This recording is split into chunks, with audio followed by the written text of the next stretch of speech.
வணக்கம். என் தமிழ்நாடு செய்திகளை வழங்குவதற்காக நான் ஷமீனா. என் தமிழ்நாடு செய்திகளை இனி விரிவாக பார்க்கலாம். முன்னாள் முதலமைச்சர் ஓ பன்னீர்செல்வத்திற்கு சொந்தமான கிணற்றை முற்றுகையிட்டு போராட்டத்தில் ஈடுபட்டவர்களை கைது செய்த காவல்துறையை கண்டித்து பெரியகுளம் அருகே வீடுகளில் கருப்பு கொடி ஏற்றி கிராம மக்கள் போராட்டத்தில் ஈடுபட்டனர். தேனி மாவட்டம் பெரியகுளம் அருகே உள்ள லட்சுமிபுரம் கிராமத்தில் கிராம மக்களின் குடிநீர் தேவையை பூர்த்தி செய்யும் கிணற்றின் அருகே முன்னாள் முதல்வர் ஓ பன்னீர்செல்வத்தின் தோட்டத்தில் ராட்சத கிணறு அமைக்கப்பட்டுள்ளதால் ஊர்கிணற்றில் நீர் வற்றியதாக கூறப்படுகிறது. இதன் காரணமாக ஓ பன்னீர்செல்வத்தின் தோட்டத்தில் உள்ள ராட்சத கிணற்றை முற்றுகையிட்டு லட்சுமிபுரம் கிராம மக்கள் போராட்டத்தில் ஈடுபட்டனர். இந்த போராட்டத்தில் ஈடுபட்ட ஆண்கள், பெண்கள் என 300க்கும் மேற்பட்டோரை காவல்துறையினர் கைது செய்தனர். இந்நிலையில் போராட்டத்தில் பங்கு கொள்ளாத வயதான ஆண்கள், பெண்கள் என அனைவரையும் காவல்துறையினர் வீடுகளில் புகுந்து அத்துமீறி கைது செய்தனர். இதனை கண்டித்து தங்கள் வீடுகளில் கருப்பு கொடி கட்டி எதிர்ப்பு தெரிவித்துள்ள லட்சுமிபுரம் கிராம மக்கள் அத்துமீறி செயல்பட்ட காவல்துறையினர் மீது நடவடிக்கை எடுக்க வேண்டும் என வலியுறுத்தியுள்ளனர். பன்னீர்செல்வம் ஐயாட்ட தனிநபர்கிட்ட போய் நாங்க கிணறு கேட்க முடியாது. அவர் ஒரு பொது சேவையில இருக்கிறாரு. அதனால இந்த ஊருக்காக ஒரு கிணறு விட்டு கொடுக்கறதுல அவருக்கு தப்பு இல்ல. அவர் நாங்க கெஞ்சதான் செய்யறோம். அவர் அத்துமீறி நாங்க எதுவுமே பண்ணல. ரோட்ல நாங்க மறியல் பண்ணல, எதுவுமே பண்ணல. ஆனா அமைதி போராட்டம் தான் பண்ணிட்டு இருந்தோம். எங்க வீட்டுக்குள்ள புகுந்து எல்லாரையும் அடிச்சு இழுத்துட்டு போய் ரொம்ப கஷ்டப்படுத்திட்டாங்க. ரொம்ப வார்த்தையெல்லாம் அசிங்கமாலாம் பேசிட்டாங்க. அதனால எங்களுக்கு அதுக்கு ஒரு நியாயம் கிடைக்கிறதுக்காண்டி நாங்க இன்னைக்கு வீட்டுக்கு வீடு கருப்பு கொடி கட்டி நாங்க போராட்டம் நடத்துறோம். இதுக்கு ஒரு தீர்ப்பு வர வரைக்கும் இந்த போராட்டம் நீடிக்கும். 5% ஜிஎஸ்டி வரியை விதித்து ரத்து செய்ய வலியுறுத்தி சங்கரன்கோவிலில் விசைத்தறி உரிமையாளர்கள் 7வது நாளாக இன்றும் வேலைநிறுத்த போராட்டத்தில் ஈடுபட்டனர். திருநெல்வேலி மாவட்டம் சங்கரன்கோவில் மற்றும் சுற்றுவட்டார பகுதிகளில் விவசாய தொழிலுக்கு அடுத்தபடியாக பொதுமக்களுக்கு வேலைவாய்ப்பை வழங்கும் தொழிலாக விசைத்தறி தொழில் விளங்கி வருகிறது. 10,000க்கும் மேற்பட்ட விசைத்தறிகள் மூலம் தினந்தோறும் சுமார் 1,50,00,000 ரூபாய் மதிப்பிலான ஜவுளி உற்பத்தி செய்யப்பட்டு வந்தது. இங்குள்ள விசைத்தறிகளில் 20,000க்கும் மேற்பட்ட தொழிலாளர்கள் வேலை செய்து வருகின்றனர். இந்நிலையில் விசைத்தறி மூலம் உற்பத்தி செய்யப்படும் ஜவுளிக்கு 5% ஜிஎஸ்டி வரி விதிக்கப்பட்டதற்கு எதிர்ப்பு தெரிவித்து விசைத்தறி உரிமையாளர்கள் வேலைநிறுத்த போராட்டத்தில் ஈடுபட்டு வருகின்றனர். வரி விதிப்பை ரத்து செய்ய கோரி 7வது நாளாக வேலைநிறுத்த போராட்டம் நடைபெற்று வருவதால் 10 கோடி ரூபாய்க்கு மேல் உற்பத்தி இழப்பு ஏற்பட்டுள்ளதாக விசைத்தறி உரிமையாளர்கள் வேதனை தெரிவித்துள்ளனர். மேலும் 10,000க்கும் மேற்பட்ட தொழிலாளர்கள் வேலைவாய்ப்பை இழந்துள்ளதாகவும் அவர்கள் கூறியுள்ளனர். விசைத்தறியாளர்களுக்கு விதிக்கப்பட்டுள்ள ஜிஎஸ்டி வரியினை வாபஸ் வாங்க கோரியும் ரத்து செய்ய கோரியும் விசைத்தறியாளர்களும் விசைத்தறி உரிமையாளர்களும் விசைத்தறி தொழிலாளர்களும் இணைந்து நடத்துகின்ற இன்னைக்கு இந்த போராட்டம் இந்த வரியை வாபஸ் வாங்கும் வரை தொடர்ந்து நீடிக்கும். விநாயகர் சதுர்த்தி விழா அடுத்த மாதம் 25ஆம் தேதி கொண்டாடப்பட உள்ள நிலையில் கன்னியாகுமரி மாவட்டத்தில் விநாயகர் சிலை செய்யும் பணி தீவிரமடைந்துள்ளது. விநாயகர் சதுர்த்தி விழாவை ஒட்டி கோவில்கள் மற்றும் பொது இடங்களில் பெரிய அளவிலான விநாயகர் சிலைகள் அமைக்கப்பட்டு வழிபாடு நடத்தப்படுவதும் பிறகு அவை நீர்நிலைகளில் கரைக்கப்படுவதும் வழக்கமாக உள்ளது. இதற்காக விநாயகர் சிலைகளை செய்யும் பணி தற்பொழுதே துவங்கியுள்ளது.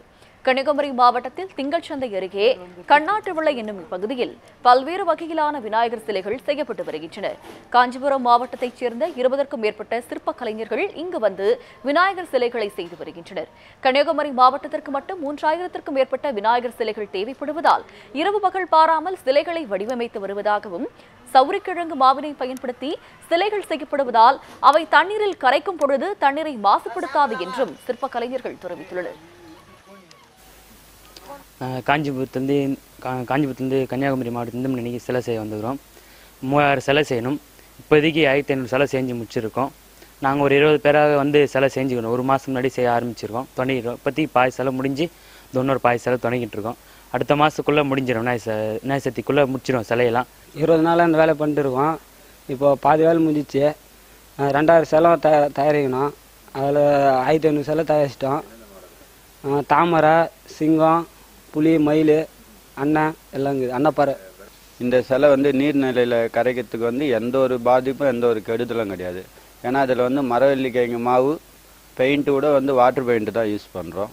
அதனால எந்த ஒரு பாதிப்பும் கிடையாது கடலில் கரைசல். பசுந்தேயிலுக்கு நிரந்தர விலை நிர்ணயம் செய்ய கோரி கூடலூரில் தேயிலை விவசாயிகள் ஆர்ப்பாட்டத்தில் ஈடுபட்டனர். நீலகிரி மாவட்டம் கூடலூர், பந்தலூர் பகுதிகளில் உள்ள சிறு மற்றும் குறு தேயிலை விவசாயிகள் இந்த ஆர்ப்பாட்டத்தில் ஈடுபட்டனர். பச்சை தேயிலைக்கு குறைந்தபட்சம் 25 ரூபாயும், தேயிலை தூளுக்கு குறைந்தபட்சம் 150 ரூபாயும் நிர்ணயிக்க வேண்டும் என ஆர்ப்பாட்டத்தில் வலியுறுத்தப்பட்டது.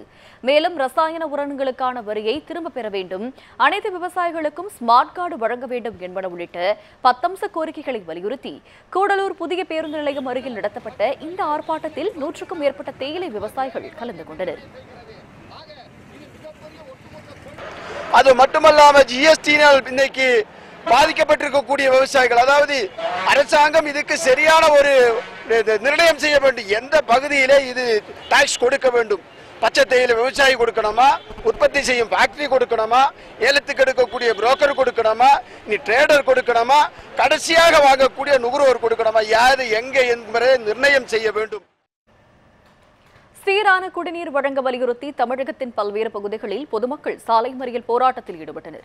திண்டுக்கல் மாவட்டம் பழனி அருகே உள்ள கலிக்கநாயக்கன்பட்டி மற்றும் கோதைமங்கலம் பகுதிகளில் கடந்த சில நாட்களாக குடிநீர் விநியோகம் செய்யப்படவில்லை என குற்றச்சாட்டு எழுந்தது. இந்நிலையில் ஆத்திரமடைந்த பொதுமக்கள் சீரான குடிநீர் வழங்க வலியுறுத்தி சாலை மறியல் போராட்டம் நடத்தினர். மேலும் குடிநீரை முறையாக வழங்க கோரி முழக்கங்கள் எழுப்பினர். தகவல் அறிந்து வந்த போலீசார் பொதுமக்களிடம் சமரச பேச்சுவார்த்தை நடத்தியதை தொடர்ந்து மறியல் கைவிடப்பட்டது. வாங்கி குடிச்சிட்டு இருக்கிறோம், தண்ணியே கிடைக்கிறது இல்லைங்க. அது புழுவோட வந்து வண்டியில நினைச்ச தண்ணிய கண்ட தண்ணிய குடிச்சிட்டு இருக்கிறோமுங்க. காய்ச்சலோட வந்து 10 பேர் காய்ச்சலோட ஆஸ்பத்திரியில் படுத்துருந்தா அந்த தண்ணியை குடிச்சு போட்டு பஞ்சாயத்துல 6 பேர் தண்ணி பத்தியே நினைக்க மாட்டேங்கிறாங்க, கண்டுக்கவும் மாட்டேங்கிறாங்க. நாங்க என்னங்க பண்றது? கணபதி நகர்ல தண்ணியே கிடையாதுங்க. எங்களுக்கு தண்ணி வசதி மட்டும் பண்ணீங்கன்னா போதும். நாங்க சாப்பாடு கேட்கல, மத்த வசதிகள் கேட்கல. அதிகாரிகள்லாம் குளிச்சுட்டு வந்து நான் பேசுறீங்க, நாங்களாம் குளிக்காம ஒரு வாரமா நிக்கிறோம். நாங்க எங்க வாங்கி சார் குளிக்கிறது? எங்களுக்கு ஆர்வம் இருக்குங்களா? சும்மா கிடக்கிற பக்கம்லாம் ஏரியாவில தண்ணி கீழே போகுது. மக்கள் இருக்கிற பக்கத்துல ஒண்ணுமே கண்டுக்க மாட்டேங்கிறாங்க. திண்டுக்கல் மாவட்டம் வேடச்சந்தூரில் சீரான குடிநீர் வழங்க கோரி பொதுமக்கள் மறியல் போராட்டம் நடத்தினர். ராவுத்தர் தெருவில் ஏராளமான குடும்பங்கள் வசித்து வருகின்றன. இப்பகுதியில் கடந்த ஒரு மாதமாக குடிநீர் விநியோகம் செய்யப்படவில்லை என புகார் எழுந்துள்ளது. இந்நிலையில் குடிநீர் வழங்கப்படாததை கண்டித்து வடமதுரை சாலையில் பொதுமக்கள் காலி குடங்களுடன் மறியலில் ஈடுபட்டனர்.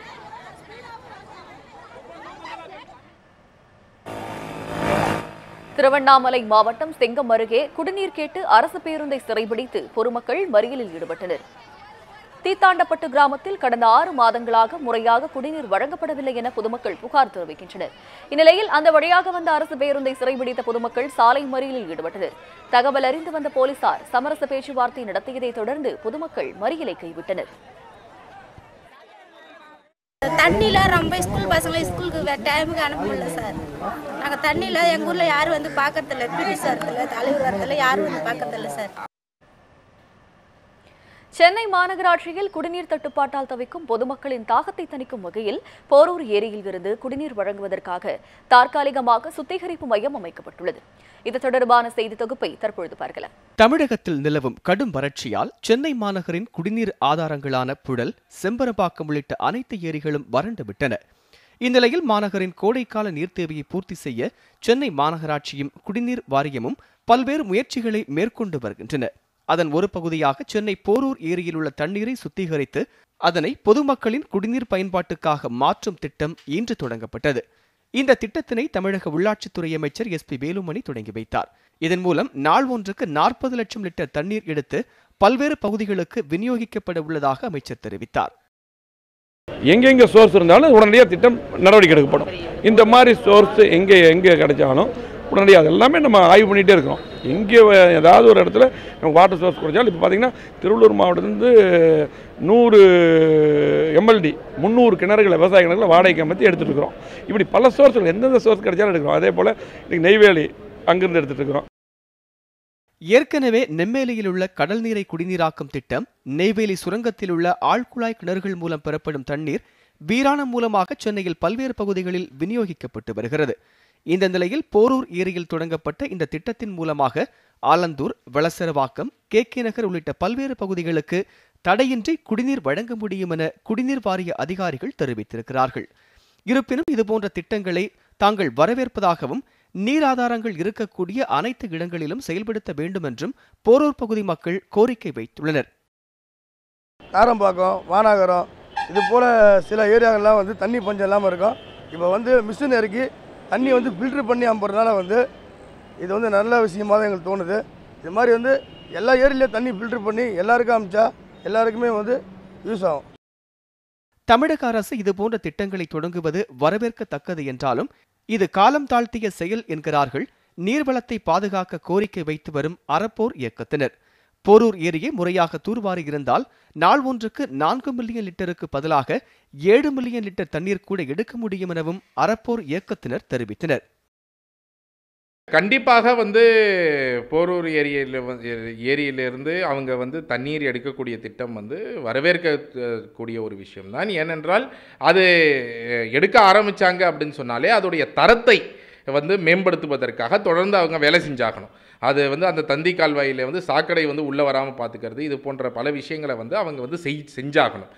நாம் திருவள்ளூர் காஞ்சிபுரம் கலெக்டர்கிட்டையும் சொல்லியிருக்கிறது என்ன அப்படின்னு சொன்னால், போரூர் ஏரியை பொறுத்த வரைக்கும் குடிமராமத்தின் கீழே அதை கொண்டு வந்து அதை பராமரிப்பதற்கு அங்கே உள்ள போரூர் வாசிகளை எல்லாருமே நாங்கள் இன்வால்வ் ஆகிறதுக்கு தயாராக இருக்கோம்னு சொல்லியிருக்காங்க. அதனால் போரூர் வாசிகளோடு சேர்ந்து அதை பராமரிப்பதற்கான ஏற்பாடுகளை செய்யுங்க அப்படிங்கிறது நம்ம அரசாங்கத்தை கேட்டுட்டு இருக்கோம். போரூர் ஏரி மட்டுமல்லாது கொரட்டூர் உள்ளிட்ட பல்வேறு ஏரிகளையும் முறையாக தூர்வாரி பராமரித்தால் பிற்காலத்தில் வரக்கூடிய தண்ணீர் பஞ்சத்தை தவிர்க்க முடியும் என்பதே அனைவரின் கருத்தாக உள்ளது. ஒளிப்பதிவாளர் ஷாய் சரத்துடன் விக்னேஷ், நியூஸ் 7 தமிழ், சென்னை. தஞ்சை மாவட்டம் சேதுபாவாசத்திரம் தொடக்க வேளாண்மை கூட்டுறவு சங்கத்தில் நடைபெற்ற முறைகேடு காரணமாக அச்சங்கத்தின் தலைவர், துணைத் தலைவர் உள்ளிட்ட 11 பேர் நீக்கப்பட்டனர். பட்டுக்கோட்டை அருகே உள்ள சேதுபாவாசத்திரம் தொடக்க வேளாண்மை கூட்டுறவு சங்கத்தில் முறைகேடுகள் நடந்துள்ளதாக தெரியவந்ததை அடுத்து அதுகுறித்த செய்திகளை நியூஸ் 7 தமிழ் ஒளிபரப்பியது. தீர்வு பாலம் நிகழ்ச்சியின் மூலம் இந்த முறைகேடு அம்பலப்படுத்தப்பட்டதை அடுத்து கூட்டுறவு சங்கத்தின் தலைவர், துணைத் தலைவர், 9 உறுப்பினர்கள் என 11 பேர் அதிரடியாக நீக்கப்பட்டனர். இதற்கான உத்தரவினை தஞ்சை மாவட்ட ஆட்சியர் பிறப்பித்துள்ளார். இதனையடுத்து மாவட்ட ஆட்சியரின் உத்தரவு மகிழ்ச்சி அளிப்பதாக சேதுபாவாசத்திரம் பகுதி விவசாயிகள் தெரிவித்துள்ளனர். மேலும் இது தொடர்பான செய்தியை ஒளிபரப்பியதற்காக நியூஸ் 7 தமிழ் தொலைக்காட்சிக்கும் அவர்கள் நன்றி தெரிவித்துள்ளனர். சிவகங்கை மாவட்டம் திருபுவனம் தாலுகாவில் கடும் வறட்சி காரணமாக தென்னை மரங்கள் வெட்டப்படுவதால் தென்னை விவசாயம் கேள்விக்குறியாகி வருகிறது. மதுரை மண்டலத்தில் சோழவந்தான், பெரியகுளம் உள்ளிட்ட பகுதிகளுக்கு அடுத்தபடியாக திருபுவனம், சங்கம்புணரி பகுதிகளில் அதிக அளவு தென்னை மரங்கள் உள்ளன. வைகை ஆற்றுப்படுகையில் திருபுவனம் தாலுகா அமைந்திருப்பதால் ஆற்றை ஒட்டி தென்னைந்தோப்புகள் அதிக அளவில் உள்ளன. திருபுவனம் வட்டாரத்திற்கு சுமார் 1 லட்சம் தென்னை மரங்கள் இருப்பதாக கூறப்படுகிறது. தென்னை விவசாயத்தை நம்பி ஏராளமான தொழிலாளர்களும் உள்ளனர். இங்கு விளையும் தேங்காய்கள் குஜராத், மும்பை உள்ளிட்ட பகுதிகளுக்கு விற்பனைக்காக கொண்டு செல்லப்படுவது வழக்கமாக உள்ளது. இந்நிலையில் கடந்த 5 வருடங்களாக போதிய மழை இல்லாததால் நிலத்தடி நீர்மட்டம் வெகுவாக குறைந்து வருகிறது. தேங்காய் விளைச்சல் குறைந்து வருகிறது. பல இடங்களில் தென்னை மரங்கள் காய்ந்து கருகி வருகின்றன. போதிய விளைச்சல் இல்லாததால் விவசாயிகள் தென்னை மரங்கள் வெட்டி விற்கப்பட்டு வருகிறது. பச்சை மரங்கள் பலகைகள் செய்வதற்கும், காய்ந்த மரங்கள் செங்கல் காலவாசல்களுக்கும் விற்கப்படுகின்றன. கடந்த 1 வருடத்தில் திருபுவனம் வட்டாரத்தில் ஏராளமான மரங்கள் வெட்டப்பட்டு விற்பனை செய்யப்பட்டதாக கூறப்படுகிறது. இதனால் தென்னை விவசாயம் கடும் பாதிப்பை சந்தித்து வருகிறது. தென்னை விவசாயத்தை காப்பாற்ற மாவட்ட நிர்வாகம் உடனடியாக நடவடிக்கை எடுக்க வேண்டும் என திருபுவனம் பகுதி சென்னை விவசாயிகள் வலியுறுத்தியுள்ளனர்.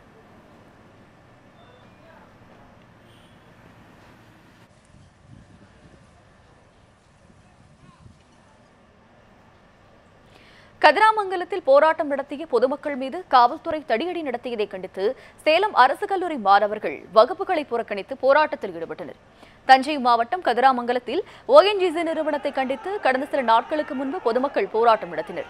அப்பொழுது பொதுமக்கள் மீது போலீசார் தடியடி நடத்தியதுடன் 10 பேரை கைது செய்தனர். இந்நிலையில் கைது செய்யப்பட்டவர்களை விடுவிக்க கோரியும் நெடுவாசலில் ஹைட்ரோ கார்பன் திட்டத்தை செயல்படுத்தக்கூடாது என வலியுறுத்தியும் சேலம் அரசு கல்லூரி மாணவர்கள் வகுப்புகளை புறக்கணிக்கும் போராட்டம் நடத்தினர். கதிராமங்கலத்தில் ONGCக்கு எதிராக போராட்டம் நடத்திய மக்களின் மீது, அகிம்சை முறையில் போராட்டம் நடத்திய மக்களின் மீது தடியடி நடத்திய காவல்துறைக்கு எதிராகவும் இந்த போராட்டம் நடந்துட்டு இருக்கு. இனியும் இது போன்று போராட்டம் நடத்தும் மாணவர்கள் மீதும் பொதுமக்கள் மீதும் காவல்துறையினர் இது போன்ற தொடர்ந்து தாக்குதல்களை நடத்தினால் மாணவர்களும் இளைஞர்களும் வேடிக்கை பார்க்க மாட்டோம்.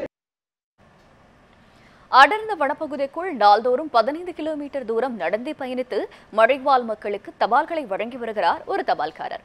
மகத்தான இந்த பணியினை இடைவிடாது செய்து வரும் தபால் துறையின் மணிமுகுடமாக திகழ்பவரை பற்றிய சிறப்பு தொகுதினை தற்பொழுது பார்க்கலாம்.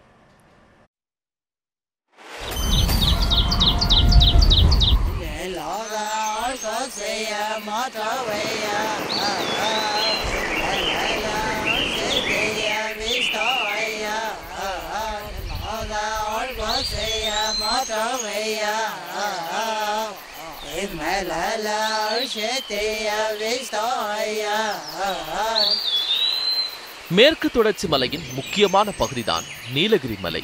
இந்தியாவின் முதல் பல்வுயிரின பகுதி என்ற பெருமையும் இதற்கு உண்டு. எண்ணற்ற மலைவாழ் மற்றும் பழங்குடியின மக்களின் வசிப்பிடமான இந்த நீலகிரி மலையின் மலைப்பாங்கான பகுதிகளில் தினமும் 15 கிலோமீட்டர் நடந்தே பயணித்து அந்த மக்களுக்கு கடிதங்களை வழங்கி வரும் அசாத்தியமான பணியை மேற்கொண்டு வருகிறார் ஒரு தபால்காரர். போஸ்ட் என்ற குரல் வரும் திசையை பார்ப்பதற்குள் அங்கிருந்து அகன்றிருப்பார்கள் தபால்காரர்கள். அப்படியானவர்களுக்கு மத்தியில் நீலகிரியின் மலை கிராம மக்கள், சிவன் எங்கள் ஊர் தபால்காரர் அல்ல, சிறந்த மனிதநேயர், இந்த வனத்தின் நாயகர், இந்த தபால்காரர் என சிவனை நீலகிரி மலைவாழ் மக்கள் கொண்டாடுகின்றனர். காடு தான் சார் எனக்கு வீடு மாதிரி.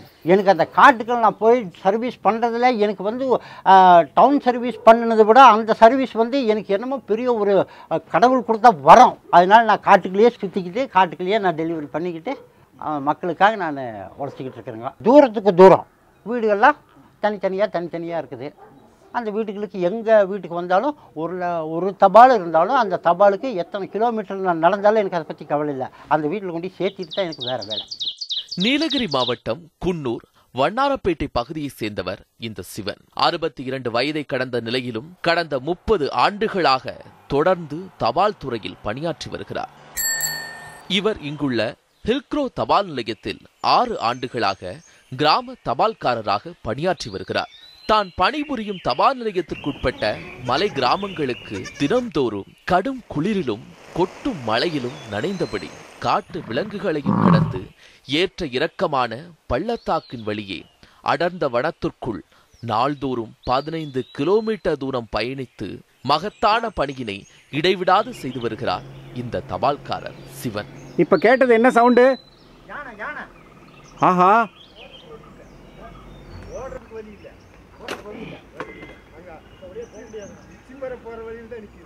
இது வந்து நம்ம போகிறது வந்து ஜனங்க வந்து அவ்வளோ தூரத்துக்கு விவரம் இல்லை, படிப்பறிவு கொஞ்சம் கம்மியாக இருக்குது. அவங்களுக்கெல்லாம் படிப்பு வசதியே இல்லை. எல்லாம் எஸ்டேட்டில் வேலை செய்யக்கூடிய ஜனங்க.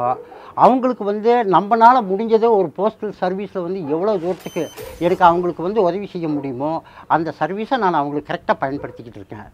அவங்க வந்து பணம் எஸ்பி ஆர்டி இதெல்லாம் பணம் எல்லாம் கொடுப்பாங்க. நான் கூட போஸ்ட் ஆஃபீஸில் டெபாசிட் பண்ணிவிட்டு அவங்களுக்கு தேவைப்படும் போது எப்போ சொல்லுவாங்க, நான் அதை வாங்கி கொண்டு போய் கொடுப்பேன். இது ஒரு நல்லா எனக்கு மனசுக்கு பிடிச்ச கடவுள் கொடுத்த பணின்னு சொல்லிட்டு நான் அப்படியே நல்லபடியாக செஞ்சுக்கிட்டு இருக்கேன். அவர் எங்கேயும் தங்கி இருந்தது இல்லைங்க. காலையில் போனால் சாயந்தரம் வந்துடுவாருங்க. ஆனால் லேட்டாக வருவாருங்க. அப்போ எனக்கு கொஞ்சம் பயமாக இருக்கும்போது நான் ஃபோன் பண்ணி கேட்டேன்னா அவர் நான் இந்த இடத்துல இருக்கிறேன், நீ பயப்பட வேண்டாம், நான் வந்துடுவேன் அப்படின்னு சொல்லுவார். இந்த அடர்ந்த வனப்பகுதியில் வசிக்கும் தேயிலை மற்றும் மிளகு தோட்ட தொழிலாளர்களுக்கு வரும் கடிதங்கள், ஓய்வூதியங்களை நேரில் சென்று வழங்குகிறார். சிறு சேமிப்பு திட்டம், முதியோர் உதவி திட்டம், மணி ஆர்டர், பதிவு தபால் ஆகியவற்றை குறிப்பிட்ட நேரத்தில் சென்று சேர்த்து வருகிறார் இந்த சிவன். இவ்வளோ அன்பு வர்றதுக்கு காரணம் என்னக்கா, அவங்களுக்கு வந்து அவ்வளோ தூரத்துக்கு விவரம் இல்லை. விவரம் இல்லாத ஜனக்கிட்ட நம்ம அன்பை தான் காட்டணும், கோபத்தை காட்ட முடியாது. கோபம் வராது எனக்கு. அவங்க எனக்கு எவ்வளவு தான் எனக்கு இந்த தொந்தரவு கொடுத்தாலும் ஒரு போஸ்ட்மேனுக்கு, ஆனால் கொடுக்க மாட்டாங்க. எனக்கு வந்து அதை வாங்கிட்டு வா, இதை வாங்கிட்டு வா, லெட்டர் வாங்கிட்டு வந்து கொடுங்கோ, இதை கொஞ்சம் படித்து காட்டுங்க, எழுதி காட்டுங்கலாம் சொல்லும் போதெல்லாம் நான் வந்து கோவப்பட மாட்டேன். கோவப்படாமல் நான் அவங்களுக்கு எப்படி சர்வீஸ் பண்ணணுமோ அதை மனசார நான் சர்வீஸ் பண்ணுவேன். மலை மக்களுக்கு தகவல் தொடர்பு பணி செய்து வரும் இந்த சிவனுக்கு காட்டு விலங்குகளும் எவ்வித அச்சுறுத்தலும் இன்றி தினம்தோறும் வழிவிடுகின்றன இவரது பயணப்பாதைக்கு. அந்த மக்களை பற்றி இவருக்கு நல்லா தெரியும். அங்கே குடியிருக்கிற ஆனிமல்ஸுங்களும் இவரை பற்றி தெரியும்.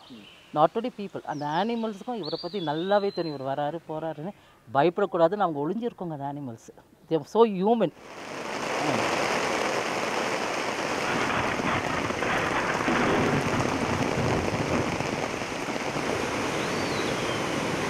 வனப்பகுதி வழியாகவும் மலை ரயில் பாதை, பாலங்கள், குகைகள் வழியாகவும் நாள்தோறும் வேகமாக நடந்து வரும் இவரின் வேகத்திற்கு யாரும் ஈடு கொடுக்க முடியாது.